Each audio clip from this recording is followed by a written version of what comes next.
Hi guys, welcome back to Anju Shanti YouTube channel. ಎಲ್ಲರೂ ಹೇಗಿದ್ದೀರಾ? ಎಲ್ಲರೂ ಚೆನ್ನಾಗಿದ್ದೀರಾ ಅಂತ ಅನ್ಕೊತಾನೆ ಈ ವಿಡಿಯೋನ ನಾನು ಸ್ಟಾರ್ಟ್ ಮಾಡ್ತಾ ಇದ್ದೀನಿ ಗಾಯ್ಸ್. ಇವತ್ತು ನಾವು ದೇವಸ್ಥಾನಕ್ಕೆ ಹೋಗಬೇಕಿತ್ತು. ಸೊ ಹಂಗಾಗಿ ಬೆಳಗ್ಗೆನೇ ನಾನು ಎದ್ದಿದ್ದೆ. ಎಲ್ಲರೂ ಇನ್ನು ಹಂಗೆ ಮಲಗಿದ್ರು. ಸೊ ಹಂಗೆ ಒಂದು ರೌಂಡ್ ಈಚೆ ಬಂದು ವೀಡಿಯೋ ಮಾಡ್ಕೊತಾ ಇದ್ದೀನಿ. ಆ್ಯಂಡ್ ನಾವು ಎಲ್ಲಿಗಪ್ಪ ಹೊರಗಡೆ ಹೋಗ್ತಾ ಇದ್ದೀವಿ ಅಂತ ಅಂದರೆ ನಮ್ಮ ಮನೆ ದೇವರ ದೇವಸ್ಥಾನಕ್ಕೆ ಹೋಗೋಣ ಅಂತ ಅಂದ್ಕೊಂಡು ಸೊ ಹೊರಟಿದ್ದೀವಿ ಎಲ್ಲರೂ. ಆ್ಯಂಡ್ ನಾನು ಬೇಗ ಬೇಗ ಪೂಜೆ ಎಲ್ಲ ಮುಗಿಸ್ಕೊಳ್ಳೋಣ ಅಂತ ಹೇಳ್ಬಿಟ್ಟು ಹೊಸ್ಲಿಗೆಲ್ಲ ಅರ್ಶಿನ ಇಟ್ಕೊಂಡು ರಂಗೋಲಿ ಹಾಕ್ಕೊಂಡು ನಾನು ವೆಯ್ಟ್ ಮಾಡ್ತಾ ಇದ್ದೀನಿ. ಆ್ಯಂಡ್ ಮನೆಯವರೆಲ್ಲ ಎದ್ದರು. ಅವರೆಲ್ಲ ಎದ್ದ ಮೇಲೆ ನಾನು ಕೂಡ ಸ್ನಾನ ಹಾಕೋಗಿ ಪೂಜೆ ಮಾಡ್ಕೊಳ್ಳೋಣ ಅಂತ ಮಾಡ್ತಾಯಿದ್ದೆ. ಆ್ಯಂಡ್ ಅವತ್ತು ಸಂಡೇ ಆಗಿರೋದ್ರಿಂದ ದೇವ್ರ ಫೋಟೋ ಏನೋ ನಾನು ಜಾಸ್ತಿ ಹೂವೇನೋ ಹಾಕೋಕ್ಕೆ ಹೋಗಿಲ್ಲ. ಇರೋ ಹೂದಲ್ಲೇ ಬರೀ ಪೂಜೆ ಮಾಡ್ಕೊಂಡಿದ್ದೀನಿ ಅಷ್ಟೇ. ಪೂಜೆ ಎಲ್ಲ ಮುಗಿಸ್ಕೊಂಡಾದ್ಮೇಲೆ ಫಸ್ಟ್ ನಾವು ಹೊರಗಡೆ ಹೋಗ್ಬೇಕಂದ್ರೆ ಮನೆ ದೇವ್ರ ಪೂಜೆ ಮಾಡಿ ಹೋಗಬೇಕು. ಮನೆ ದೇವ್ರಿಗೆ ಹೋಗ್ತಿದ್ರೂ ಕೂಡ ನಾವು ಮನೇಲಿ ಪೂಜೆ ಮಾಡಿ ಹೊರಡಬೇಕು. ಹಾಗಾಗಿ ಎಲ್ಲರೂ ಎದ್ಬಿಟ್ಟು ಒಬ್ಬೊಬ್ಬರಾಗಿ ರೆಡಿ ಆಗ್ತಾಯಿದ್ದಾರೆ ಸ್ನಾನ ಮಾಡಿಕೊಂಡು. ಆ್ಯಂಡ್ ಎಲ್ಲ ರೆಡಿ ಆದಮೇಲೆ ಎಲ್ಲ ತಿಂಡಿ ತಿಂದ್ಕೊಂಡು ಹೊರಟ್ವಿ. ಅದೇ ನಾವು ಬೆಳಗ್ಗೆ ಹೋದ್ರೆ ಅಲ್ಲಿ ನಾವೆಲ್ಲ ದೇವಸ್ಥಾನ ಎಲ್ಲ ಸುತ್ಕೊಂಡು ಬರೋ ಗಂಟನೇ ರಾತ್ರಿ ಆಗಿಬಿಡುತ್ತೆ. ಸೊ ಹಾಗಾಗಿ ಎಲ್ಲರೂ ಹೊರಡ್ತಾ ಇದ್ವಿ. ನಮ್ಮ ಅಮ್ಮ ಬಂದಿದ್ದರು ಬ್ಯಾಂಗ್ಳೂರಿಂದ. ಸೊ ಅವ್ರದ್ದೊಂದು ಕಾರಲ್ಲಿ ಹೊರಟ್ವಿ. ಆ್ಯಂಡು ನಮ್ಮ ಅಮ್ಮ ಅವ್ರ ಮನೆಯವರು ಅವ್ರೊಂದು ಕಾರಲ್ಲಿ ಹೊರಟ್ವು. ಸೊ ನಾನು ನನ್ನ ಹಸ್ಬೆಂಡ್ ಇಬ್ಬರು ಬೈಕಲ್ಲಿ ಹೋದ್ವಿ. ಕಾರಲ್ಲಿ ಜಾಗ ಸಾಲಲ್ಲ ಅಂತ ಹೇಳ್ಬಿಟ್ಟು ಬೈಕಲ್ಲಿ ಹೋಗೋಣ ನಾವಿಬ್ಬರು ಅಂತ ಹೇಳ್ಬಿಟ್ಟು ಬೈಕಲ್ಲಿ ಹೋಗಿ ನಾವು ತುಂಬ ದಿನ ಆಗಿಬಿಟ್ಟಿತ್ತು ಬೈಕಲ್ಲಿ ಇಬ್ಬರೇ ಹೋಗಿ. ಸೊ ಲಾಂಗ್ ಡ್ರೈವ್, ಹಂಗಾಗಿ ನಾನು ನನ್ನ ಹಸ್ಬೆಂಡ್ ಇಬ್ಬರು ಬೈಕಲ್ಲಿ ಹೊರಟ್ವಿ. ಇನ್ನು ಮಕ್ಕಳುಗಳೆಲ್ಲ ತುಂಬಾ ಅಂದರೆ ತುಂಬ ಬಿಸಿಲಿತ್ತು. ಮಕ್ಕಳೆಲ್ಲ ಈ ಕಾರಲ್ಲಿ, ಇನ್ನು ನಮ್ಮ ಮಾಮನ ಕಾರು, ಅವ್ರ ಕಾರು, ನಮ್ಮ ಅಮ್ಮನ ಕಾರು, 2 ಕಾರಲ್ಲೇ ಹೊರಟ್ವಿ. ಎಲ್ಲರೂ ಸುಮಾರು ಒಂದು 10 ಜನ 15 ಜನ ಗಂಟ ಹೊರಟ್ವಿ. ಇಲ್ಲೊಂದು 5 ಜನ, ಅವ್ರ ಕಾರಲ್ಲಿ ಒಂದು 5 ಜನ, ನಾವು ಮಕ್ಕಳೆಲ್ಲ ಸೇರಿಸಿ ಒಂದು 15 ಜನ ಆದ್ವಿ. ಸೊ ಹಂಗಾಗಿ ಇನ್ನೇನಪ್ಪ ಅಂತ ಹೇಳ್ಬಿಟ್ಟು ಹೊರಡೋಣ ಅಂತ ಹೊರಡ್ತಾ ಇದ್ದೀವಿ ಇವಾಗ. ಎಷ್ಟು ನಾವು ತಿಂಗಳ ಮನೆ ದೇವ್ರು ಮಾಡಿಕೊಂಡು ಬರಬೇಕು. ಯಾಕಪ್ಪ ಅಂತಂದರೆ ಮನೆ ದೇವರ ಆಶೀರ್ವಾದ ನಮ್ಮ ಮೇಲೆ ಸದಾ ಇರಬೇಕು. ಸೊ ಹಾಗಾಗಿ ಯಾರೇ ಆದ್ರೂ ಕೂಡ ತಿಂಗ್ಳಿಗೆ ಒಂದು ಸಲನಾದರೂ ಹೋಗಿ ಮನೆ ದೇವ್ರನ್ನ ಪೂಜೆ ಮಾಡ್ಕೊಂಡು ಬನ್ನಿ ಅಂತ ಹೇಳ್ತೀವಿ. ಆ್ಯಂಡ್ ನೆಕ್ಸ್ಟು ನಮ್ಮ ಮಾಮ ಅವರು ವೆಯ್ಟ್ ಮಾಡ್ತಾಯಿದ್ರು ನಾವು ಬರೋ ಗಂಟ. ಅಲ್ಲೇ ಮನೆ ಹತ್ರನೇ ವೆಯ್ಟ್ ಮಾಡ್ತಿದ್ರು. ನಮ್ಮ ಮನೆಯಿಂದ ಅವ್ರ ಮನೆ ಸ್ವಲ್ಪ ದೂರ ಇರೋದ್ರಿಂದ ಒಟ್ಟಿಗೆ ಹೋಗೋಣ ಅಂತ ಹೇಳ್ಬಿಟ್ಟು ಅಲ್ಲಿ ಸ್ವಲ್ಪ ನಿಂತ್ಕೊಂಡು ವೆಯ್ಟ್ ಮಾಡ್ತಿದ್ರು. ಆ್ಯಂಡ್ ನಾವು ಹೊರಟ್ವಿ. ನಾವು ಹೊರಡ್ತಾ ಇರೋದು ಎಲ್ಲಿಗೆ ಅಂತ ನಾನು ನಿಮಗೆ ಹೇಳ್ತೀನಿ. ಸೊ ಮನೆ ದೇವಸ್ಥಾನಕ್ಕೆ ಅಂತ ಗೊತ್ತು, ಬಟ್ ಅದು ಯಾವ ಊರಲ್ಲಿದೆ ಅಂತ ನಾನು ನಿಮಗೆ ಹೇಳ್ತೀನಿ ಹೋಗ್ತಾ ಹೋಗ್ತಾ. ಸೊ ತುಂಬ ಬಿಸಿಲಿತ್ತು. ಆ್ಯಂಡ್ ನಮ್ಮ ಮಂಡ್ಯದಲ್ಲಿ ನೀವು ನೋಡ್ಬೋದು ಎಷ್ಟು ಚೆನ್ನಾಗಿದೆ ಹಸಿರು ವಾತಾವರಣ. ಅಲ್ಲಲ್ಲಿ ಗದ್ದೆಗಳು ಮತ್ತು ಕೆರೆ ನೀರು ಹರಿತಾ ಇರುತ್ತೆ. ಒಂಥರ ಚೆನ್ನಾಗಿರುತ್ತೆ ನೋಡೋಕ್ಕೆ. ಇದು ಮಾರ್ನಿಂಗ್ ಹೋದರೆ ಇನ್ನೂ ತುಂಬ ಚೆನ್ನಾಗಿರುತ್ತೆ. ಬಟ್ ನಾವು ಆವಾಗಲೇ ಒಂದು 10-11 ಮೇಲೆ ಆಗಿಬಿಟ್ಟಿತ್ತು. ಸೊ ಹೆವಿ ಬಿಸಿಲು ಹೊಡಿತಾಯಿತ್ತು. ಅಂಥದ್ರಲ್ಲಿ ನಾವು ಹೊರಟ್ವಿ. ಹೋಗ್ತಾ ಹೋಗ್ತಾ ನಮಗೆ ಇಲ್ಲಿ ಮಳವಳ್ಳಿ ಸೈಡ್ ಇರೋರು ಗೊತ್ತಿರುತ್ತೆ ದೇವಸ್ಥಾನ. ಸೊ ಶ್ರೀ ದುರ್ಗಾ ಪರಮೇಶ್ವರಿ ದೇವಸ್ಥಾನ ಅಂತ ಹೇಳ್ಬಿಟ್ಟು ಇಲ್ಲಿ ಹೋಗೋ ಬರೋ ರೋಡಲ್ಲಿ ಇರುತ್ತೆ ಇದು ದೇವರು. ಸೊ ಹಂಗಾಗಿ ಎಲ್ಲ ಕೈ ಮುಕ್ಕೊಂಡು ಕರ್ಪೂರ ಹಚ್ಬಿಟ್ಟು ಹೊರಡ್ತಾರೆ. ಸೊ ನಾವು ಕೂಡ ಅಲ್ಲೇ ಕೈ ಮುಗಿದ್ಬಿಟ್ಟು ಹಚ್ಚಿದ್ವಿ. ಕರ್ಪೂರ ಹಚ್ಬಿಟ್ಟು ನೆಕ್ಸ್ಟು ನಾವು ಇಲ್ಲಿ ಮುಟ್ಟನಹಳ್ಳಿ ತೋಪಿಗೆ ಬಂದ್ವಿ. ಸೊ ನಮ್ಮ ಮನೆ ದೇವರಾಗಿರೋ ದೊಡ್ಡಮ್ಮ ತಾಯಿ ದೇವಸ್ಥಾನಕ್ಕೆ ಬಂದಿದ್ವಿ. ಮುಟ್ಟನಹಳ್ಳಿ ತೋಪು ಅಂತ ಹೇಳ್ಬಿಟ್ಟಿದ್ದು. ಸೊ ಗೊತ್ತಿಲ್ಲರೋರು ಹೋಗಿ ಮಳವಳ್ಳಿ ಸೈಡಿಂದ ಇನ್ನು ಸ್ವಲ್ಪ ಮುಂದೆ ಹೋದರೆ ಸಿಗುತ್ತೆ ಮುಟ್ಟನಹಳ್ಳಿ ತೋಪು. ಇದು ಇಲ್ಲಿ ಮುಗಿಸ್ಕೊಂಡು ನಾವು ನೆಕ್ಸ್ಟು ಬೊಪ್ಪನಪುರಕ್ಕೆ ಹೋಗ್ತೀವಿ. ಸೊ ಅಲ್ಲಿ ಮಂಟೇಸ್ವಾಮಿಯವರ ದರ್ಶನ ಮಾಡ್ಕೋತೀವಿ. ಅಲ್ಲಿಂದ ನೆಕ್ಸ್ಟು ನಾವು ಅಲ್ಲಿ ಸಂಡೇ ಆಗಿರೋದ್ರಿಂದ ತುಂಬ ಜನ ರಶ್ ಇದ್ದರು. ಯಾಕಪ್ಪ ಅಂತಂದರೆ ಸಂಡೇ ಅಂದರೆ ಎಲ್ಲ ಕೆಲಸದಲ್ಲಿ ರಜೆ ಸಿಗುತ್ತಲ್ವ. ಸೊ ಹಾಗಾಗಿ ಎಲ್ಲ ಸಂಡೇ ಜಾಸ್ತಿ ಜನ ಸೇರ್ತಾರೆ ದೇವಸ್ಥಾನಗಳಲ್ಲಿ. ಸೊ ನಮ್ಮನೆ ದೇವರು ಮಂಟೇಸ್ವಾಮಿ ಆಗಿರೋದ್ರಿಂದ ಸೊ ನಾವು ಇಲ್ಲಿಗೂ ಬಂದ್ವಿ. ಇಲ್ಲಿಗೂ ಕೈ ಮುಕ್ಕೊಂಡು ಇನ್ನು ನೆಕ್ಸ್ಟು ನಾವು ಹೊರಡೋದೆ ಶ್ರೀ ಚಿಕ್ಕಲ್ಲೂರು ದೇವಸ್ಥಾನಕ್ಕೆ ಹೋಗ್ತೀವಿ. ಅಲ್ಲಿ ಶ್ರೀ ಸಿದ್ದಪ್ಪಾಜಿ ಗಣನೀಲಿ ಸಿದ್ದಪ್ಪಾಜಿ ದೇವಸ್ಥಾನಕ್ಕೆ ಹೋಗೋದ ಅಂತ ಹೋಗ್ತಾಯಿದ್ವಿ. ಆ್ಯಂಡ್ ಇಲ್ಲಿ ಚಕ್ಲಿ ನಿಪ್ಪಟ್ಟು ಕಜ್ಜಾಯ ತುಂಬ ಚೆನ್ನಾಗಿ ಮಾಡ್ತಾರೆ. ತುಂಬ ದೊಡ್ಡದಾಗಿರುತ್ತೆ, ಟೇಸ್ಟ್ ಚೆನ್ನಾಗಿರುತ್ತೆ. ಸೊ ಅದನ್ನು ಸ್ವಲ್ಪ ತೊಗೊಂಡ್ವಿ. ಹೋಗ್ತಾ ತಿನ್ಕೊಂಡು ಹೋಗೋಣ ಅಂತ ಹೇಳ್ಬಿಟ್ಟು. ಆ್ಯಂಡ್ ನಾನು ಹೆಲ್ಮೆಟ್ ಹಾಕ್ಕೊಂಡು ನನ್ನ ತಲೆ ಅಂತೂ ಅಲ್ಲಾಡ್ಸೋಕ್ಕೆ ಆಗ್ತಿರ್ಲಿಲ್ಲ. ಸ್ಟ್ರೈಟಾಗಿ ಕೂತ್ಕೊಬಿಟ್ಟಿತ್ತು. ಸಿಕ್ಕಾಪಟ್ಟೆ ಸೆಕೆ ಆಗಿಬಿಡ್ತು. ಆ ಬಿಸಿಲಿಗೂ ಅದಕ್ಕೂ ಒಂಚೂರು ಗಾಳಿನೇ ಆಡ್ತಿರಲಿಲ್ಲ. ನಾನು ಗ್ಲಾಸ್ ಕೂಡ ಕ್ಲೋಸ್ ಮಾಡ್ಕೊಂಬಿಟ್ಟಿದ್ದೆ. ಆಮೇಲೆ ಧೂಳೆಲ್ಲ ಹೋಗುತ್ತೆ ಅಂತ ಹೇಳ್ಬಿಟ್ಟು. ಆ್ಯಂಡ್ ನೆಕ್ಸ್ಟು ನಾವು ಚಿಕ್ಕಲ್ಲೂರಿಗೆ ಬಂದ್ವಿ. ರೋಡ್ ನೋಡ್ಬೋದು ನೀವು, ಎಷ್ಟು ತಳಕಂಬಳಕ ಆಗ್ಬಿಟ್ಟಿತ್ತು ರೋಡು ಅಂತಂದರೆ. ಮಣ್ಣು ರೋಡ್ ಅಲ್ವಾ, ಯೂಶ್ವಲಾಗಿ ನಿಮ್ಗೆ ಗೊತ್ತೇ ಇರುತ್ತೆ ಮಣ್ಣು ರೋಡಲ್ಲೆಲ್ಲ ಹೆಂಗಿರುತ್ತೆ ಅಂತ ಹೇಳ್ಬಿಟ್ಟು. ಬಟ್ ಸಿಕ್ಕಾಬಟ್ಟೆ ಧೂಳು ಫ್ರೆಂಡ್ಸ್. ಅಲ್ಲಿ ಹೋಗೋ ಗಂಟೆ ಆಗುತ್ತೆ. ಆ್ಯಂಡ್ ನಮ್ಮ ದೇವಸ್ಥಾನ ಸಿಕ್ತು, ನಮ್ಮ ಮನೆ ದೇವರ ದೇವಸ್ಥಾನ ಸಿಕ್ತು. ಆ್ಯಂಡ್ ನಾವೆಲ್ಲ ಹೊರಡ್ವಿ. ಹೋಗ್ತಾ ನಾವು ಹಂಗೆ ದೇವಸ್ಥಾನ ಒಂದು ರೌಂಡ್ ಹಾಕ್ಕೊಂಡು ಅಲ್ಲಿ ಹೋಗಿ ಪಾರ್ಕಿಂಗ್ ಮಾಡ್ತೀವಿ. ಇಲ್ಲೇನು ಪಾರ್ಕಿಂಗ್ ಇರ್ಕಿಂಗ್ ಅಂತ ಏನಿರೋದಿಲ್ಲ, ಎಲ್ಲೆಲ್ಲಿ ಜಾಗ ಇರುತ್ತೆ ಅಲ್ಲೆಲ್ಲ ನಿಲ್ಲಿಸ್ಕೊಂಡ್ಬಿಡ್ತಾರೆ ಕಾರ್ಗಳನ್ನ. ಆ್ಯಂಡ್ ಇವಾಗ ಚೆನ್ನಾಗಿ ಕಟ್ಟಿ ತುಂಬ ಚೆನ್ನಾಗಿ ಮಾಡಿಬಿಟ್ಟಿದ್ದಾರೆ ದೇವಸ್ಥಾನನ. ಸೊ ನೆಕ್ಸ್ಟು ನಮ್ಮ ಮಾಮ, ನಮ್ಮಪ್ಪ ಆ್ಯಂಡ್ ನಮ್ಮ ಮಾಮನ ಮಗ ಅವರೆಲ್ಲ ಉರುಳು ಸೇವೆ ಮಾಡ್ತಾರೆ. ಇಲ್ಲಿ ಉರುಳು ಸೇವೆ ಮಾಡಲೇಬೇಕು, ಅದೊಂದು ಪ್ರತೀತಿ ಇದೆ. ಸೊ ದೇವಸ್ಥಾನಗಳಲ್ಲಿ ನಾವು ಉರುಳು ಸೇವೆ ಮಾಡಿದ್ರೆ ತುಂಬ ಒಳ್ಳೆಯದಾಗುತ್ತೆ.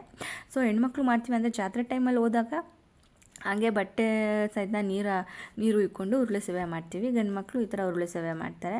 ಆ್ಯಂಡ್ ನಾವು ಮಾಡಿದ್ರೆ ತುಂಬ ಒಳ್ಳೆಯದು. ನಾವು ಮನೆಯಲ್ಲೇ ಎಲ್ಲ ರೆಡಿಯಾಗಿ ಬಂದ್ಬಿಟ್ಟಿದ್ವಿ, ಸೊ ಹಾಗಾಗಿ ನಾವು ಮಾಡೋಕ್ಕೆ ಹೋಗಲಿಲ್ಲ. ಇವ್ರಿಗೂ ಗಂಡಸ್ರುಗಳು ಮಾತ್ರ ಅವರೇನು ಬಟ್ಟೆ ಚೇಂಜ್ ಮಾಡಿಕೊಂಡು ಮಾಡಿಬಿಟ್ಟು ನೆಕ್ಸ್ಟ್ ಅಲ್ಲೇ ನೀರಿರುತ್ತೆ, ಸ್ನಾನ ಮಾಡಿಕೊಂಡು ರೆಡಿ ಆಗ್ತಾರೆ. ಇವರು ಉರುಳು ಸೇವೆ ಮುಗಿಸ್ಕೊಂಡು ಬಂದರು. ಸೊ ನಾವು ದೇವಸ್ಥಾನ ಕ್ಲೋಸ್ ಆಗಿತ್ತು ಅಂತ ಹೇಳ್ಬಿಟ್ಟು ನಾವು ಈಚೆನೇ ಧೂಪ ಹಾಕ್ಬಿಟ್ಟು ದೇವ್ರನ್ನ ನೆನ್ಕೊಂಡು ಧೂಪ ಹಾಕ್ಬಿಟ್ಟು ಕಾಯ್ಕೊಂಡು ಕೂತ್ಕೊಂಡು ಬಿಡ್ತೀವಿ, ಅವರು ಉರುಳು ಸೇವೆ ಮಾಡ್ಕೊಂಡಿರೋರು ಬರಲಿ ಅಂತ ಹೇಳ್ಬಿಟ್ಟು ಅಲ್ಲೇ ಕಾಯ್ತಾ ಕೂತಿರ್ತೀವಿ. ಆಮೇಲೆ ದೇವಸ್ಥಾನ ಕ್ಲೋಸ್ ಆಗಿತ್ತು ಅಂತ ಕೂತಿದ್ವಿ. ಆಮೇಲೆ ದೇವಸ್ಥಾನ ಓಪನ್ ಮಾಡಿದ್ರು. ಆಮೇಲೆ ನಾವು ದೇವಸ್ಥಾನದ ಒಳಗಡೆ ಹೋದ್ವಿ. ಸೊ ನೋಡಿ, ಇಲ್ಲಿ ಪ್ರತಿ ತಿಂಗಳ ಹುಣ್ಮೇಲೂ ಪೂಜೆ ನಡೆಯುತ್ತೆ, ಇಲ್ಲಿ ಉತ್ಸವ ಆಗುತ್ತೆ. ಸೊ ನಾವು ಕೂಡ ತಿಂಗಳ ಬರ್ತೀವಿ, ಒಂದೊಂದು ತಿಂಗಳು ಮಿಸ್ ಆಗಿಬಿಡುತ್ತೆ. ಇಲ್ಲ ಇನ್ನು ಯೂಶ್ವಲಾಗಿ ತಿಂಗಳ ಬರ್ತಾನೆ ಇರ್ತೀವಿ. ಸೊ ತುಂಬ ಚೆನ್ನಾಗಿರುತ್ತೆ. ಇದು ವರ್ಷಕ್ಕೊಂದ್ಸಲ ಜಾತ್ರೆ ನಡೀತೆ, ಜನವರಿಲಿ ಇದು ಜಾತ್ರೆ ಬರುತ್ತೆ ವರ್ಷಕ್ಕೊಂದ್ಸಲ. ಸೊ ಆವಾಗ ಬಂದು ನಾವು ಇಲ್ಲೇ ಇದ್ದು 3-4 ದಿನ ಮಟನ್ ಊಟ ಆಮೇಲೆ ಸಿಹಿ ಊಟ ಎಲ್ಲ ಮಾಡಿ ತಿಂದು ಬರ್ತೀವಿ. ಒಂಥರ ಚೆನ್ನಾಗಿರುತ್ತೆ ಸಂಬಂಧಿಕರೆಲ್ಲ ಸೇರ್ಕೊಂಡು ಮಾಡೋದ್ರಿಂದ. ನಿಮಗೆ ಗೊತ್ತಿರುತ್ತೆ ನಮ್ಮ ಮನೇಲಿ ಎಷ್ಟು ಜನ ಇರ್ತೀವಿ, ಹೋದರೆ ಎಲ್ಲ ಎಷ್ಟು ಜನ ಹೋಗ್ತೀವಿ, ಎಷ್ಟು ಜನ ಬರ್ತೀವಿ ಅಂತ ನಿಮಗೆ ಗೊತ್ತೇ ಇರುತ್ತೆ. ಸೊ ಹಂಗಾಗಿ ಇವನ್ನೆಲ್ಲ ಬಂದ್ವಿ, ದೇವಸ್ಥಾನ ಪೂಜೆ ಎಲ್ಲ ಮುಗಿಸ್ಕೊಂಡು ಬಂದ್ವಿ. ಇವಾಗ ಊಟ ಮಾಡಬೇಕು. ಅವರು ಎಲ್ಲ ಪೂಜೆ ಮಾಡ್ಕೊಂಡು ಬಂದಮೇಲೆ ನಮ್ಮ ಮಾಮವ್ರ ಮನೆಯವರು ಅಡುಗೆ ಮಾಡ್ಕೊಂಡು ಬಂದಿದ್ದರು. ಸೊ ಬಾತು, ಮೊಸರು ಬಜ್ಜಿ, ಪಾಯಸ, ಬೂಂದಿ ಇದನ್ನೆಲ್ಲ ತೊಗೊಂಡು ಬಂದಿದ್ದರು. ಸೊ ಎಲ್ಲ ಊಟ ಮಾಡ್ಕೊತೀವಿ ಕೂತ್ಕೊಂಡು. ಅಲ್ಲೇ ಟೈಮ್ 4 ಗಂಟೆ ಆಗಿಬಿಟ್ಟಿರುತ್ತೆ. ಎಲ್ಲರೂ ಫುಲ್ ಸುಸ್ತಾಗ್ಬಿಟ್ಟಿದ್ವಿ. ದೇವಸ್ಥಾನ ಕ್ಲೋಸ್ ಆಗಿದೆ, 4 ಗಂಟೆಗೆ ಓಪನ್ ಮಾಡಿ ದೇವಸ್ಥಾನ ಪೂಜೆ ಮಾಡ್ಕೊಂಡು ಬಂದು ನಾವೆಲ್ಲ ಊಟ ಮಾಡೋ ಗಂಟ ಆಲ್ಮೋಸ್ಟ್ 4-4:15 5 ಗಂಟೆ ಹತ್ತತ್ರ ಆಗ್ಬಿಟ್ಟಿತ್ತು. ಅಯ್ಯೋ ಇನ್ನೇನು ಮಾಡೋದು, ಹಂಗೆ ಒಬ್ಬೊಬ್ಬರಾಗಿ ಮೊಸರು ಬಜ್ಜಿ ಮಾಡೋಕ್ಕೆ ಟೈಮೇ ಸಿಗಲಿಲ್ಲ. ಸೊ ಹಂಗಂಗೆ ಎಲ್ಲರಿಗೂ ಈರುಳ್ಳಿ, ಸೌತೆಕಾಯಿ ಎಲ್ಲ ಕತ್ತರಿಸ್ಬಿಟ್ಟು ಕೊಡ್ತಾಯಿದ್ದೀನಿ. ಹಂಗೆ ಬಾತು ಈ ಥರ ಟೈಮಲ್ಲಿ ಯಾವ ಥರನೇ ಮಾಡಿ ತಿಂಡಿ ಎಲ್ಲ ತುಂಬ ಚೆನ್ನಾಗಿರುತ್ತೆ. ಆ್ಯಂಡ್ ಆಮೇಲೆ ಹಂಗೆ ಒಂದು ರೌಂಡ್ ಎಲ್ಲನೂ ಇಂಟ್ರಡ್ಯೂಸ್ ಮಾಡಿಸ್ಕೊಂಡು ಕರ್ಕೊಂಡು ಬಂದೆ, ಫೋಟೋ ವೀಡಿಯೋಸ್ ಮಾಡ್ಕೊಂಡು ಬಂದೆ. ಇನ್ನು ಮಿಕ್ಕಿದವ್ರು ನಾವು ಲಾಸ್ಟಲ್ಲಿ ತಿಂತಾಯಿದ್ವಿ ಹೆಣ್ಮಕ್ಳುಗಳು. ಸೊ ನಾವು ಎಲ್ಲ ತಿನ್ಕೊಂಡು ನೆಕ್ಸ್ಟ್ ನಾವು ಹೊರಡ್ತೀವಿ. ಇನ್ನು ನೆಕ್ಸ್ಟ್ ನಾವು ಹೊರಡುವಾಗ ಇನ್ನೊಂದು ನಮ್ಮದು ಇದೇ ದೇವ್ರದ್ದು ಇನ್ನೊಂದು ಹಳೆ ಮಠ ಇದೆ. ಸೊ ಅಲ್ಲಿಗೆ ಹೊರಡ್ತೀವಿ. ಅಲ್ಲೂ ತುಂಬ ಚೆನ್ನಾಗಿರುತ್ತೆ. ನಮ್ಮ ದೇವರು ಫಸ್ಟು ಹಳೆ ಮಠದಲ್ಲೇ ಇತ್ತಂತೆ. ಸೊ ಇವಾಗ ಹಳೆ ಮಠದಿಂದ ಇದು ನಾವು ಹೋಗೋದು ಹೊಸ ಮಠ. ಇಲ್ಲಿ ಬರೀ ನಾವು ನಮ್ಮ ಜಾತಿ ಮಾತ್ರ ಹೋಗೋದು ಇಲ್ಲಿಗೆ. ಸೊ ಹಾಗಾಗಿ ಇದು ಹೊಸ ಮಠ, ಇನ್ನೊಂದು ಹಳೆ ಮಠ. ಅದನ್ನೋದು ಕೂಡ ತೋರಿಸ್ತೀನಿ ನಿಮಗೆ, ಹಳೆ ಮಠ ಯಾವ ಥರ ಇರುತ್ತೆ, ಹೊಸ ಮಠ ಯಾವ ಥರ ಇರುತ್ತೆ. ಯೂಶ್ವಲಾಗಿ ನಾವು ಇದನ್ನು ಹೊಸ ಮಠ ಅಂತ ಹೇಳ್ತೀವಿ, ಬಟ್ ಇಲ್ಲೂ ಎಲ್ಲರೂ ಬಂದು ಮಿಕ್ಸ್ ಆಯ್ತಾರೆ, ಅದರದ್ದೇನು ತೊಂದರೆ ಇಲ್ಲ. ಸೊ ಯಾರೇ ಬಂದರೆ ಯಾರೇ ಹೋಗಲಿ, ದೇವರೊಬ್ಬ ನಮ್ಮ ಕಡೆ ಇದ್ದರೆ ಸಾಕು. ಸೊ ನೋಡಿ, ಇದು ಹಳೆ ಮಠ. ಇಲ್ಲಿ ಒಂದು ತಿಂಗಳು ಜಾತ್ರೆ ಅಂದರೆ ತುಂಬ ಚೆನ್ನಾಗಿ, ಇದು ಸ್ವಲ್ಪ ದೊಡ್ಡದಾಗಿದೆ. ಜಾತ್ರೆಗಿದ್ರೆ ಎಲ್ಲ ಕಟ್ಟಿರ್ತಾರೆ, ತುಂಬ ಚೆನ್ನಾಗಿರುತ್ತೆ. ಸೊ ನಾವು ಹೋಗಿರೋದು ಹೊಸ ಮಠದಲ್ಲಿ, ಅಲ್ಲೇನು ಜಾತ್ರೆನೂ ಮಾಡೋಕ್ಕಾಗಲ್ಲ. ಯಾಕಪ್ಪ ಅಂದರೆ ಜಾಗ ನೀವು ನೋಡ್ಬೋದು ಎಷ್ಟು ಚಿಕ್ಕದಾಗಿರುತ್ತೆ ಅಂತ. ಸೊ ಇದು ಹೊಸ ಮಠ ಆಗಿರೋದ್ರಿಂದ ಇಲ್ಲಿ ದೇವ್ರದ್ದು ದೇವಸ್ಥಾನ ತುಂಬ ಅಂದರೆ ತುಂಬಾ ದೊಡ್ಡದಾಗಿರುತ್ತೆ. ಅಲ್ಲೆಲ್ಲ ಜಾತ್ರೆ ಎಲ್ಲ ಕಟ್ಟೋಕ್ಕೆ ಇದು ಜಾಗ ತುಂಬ ಚೆನ್ನಾಗಿದೆ. ಸೊ ಇಲ್ಲಿ 1 ತಿಂಗಳು ಜಾತ್ರೆ ಕಂಪಲ್ಸರಿ ನಡೆಯುತ್ತೆ. ಆ್ಯಂಡ್ ಇನ್ನೊಂದು ನಾವು ಕಪ್ಪಡಿಗೆ ಅಂತ ಹೋಗ್ತೀವಿ, ಅಲ್ಲೋದಾಗ ನೆಕ್ಸ್ಟ್ ಟೈಮ್ ಹೋಗೋಣ ಅಂತಿದ್ದೀವಿ. ಅಲ್ಲೇನಾರು ಹೋದಾಗ ಖಂಡಿತ ಅಲ್ಲೂ ನಾನು ವೀಡಿಯೋ ಮಾಡ್ಕೊಂಡು ಬರ್ತೀನಿ.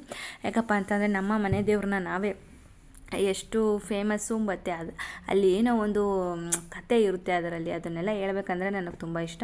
ಇನ್ನೊಂದು ಸಲ ಟೈಮ್ ಸಿಕ್ಕಿದಾಗ ನಾನು ಖಂಡಿತ ನಮ್ಮ ಈ ದೇವ್ರದ್ದು ಇನ್ನೊಂದು ಕಪ್ಪಡಿ ಕೈಲಾಸಾಕ್ಷಿ ಅಲ್ಲಿ ನೋಡಿರ್ಬೋದು ನೀವು, ಅದ್ರದ್ದು ನಾನು ಇನ್ನೊಂದು ಸಲ ಯಾವಾಗಾರು ಕತೆ ಸ್ಟೋರಿ ಹೇಳ್ತೀನಿ.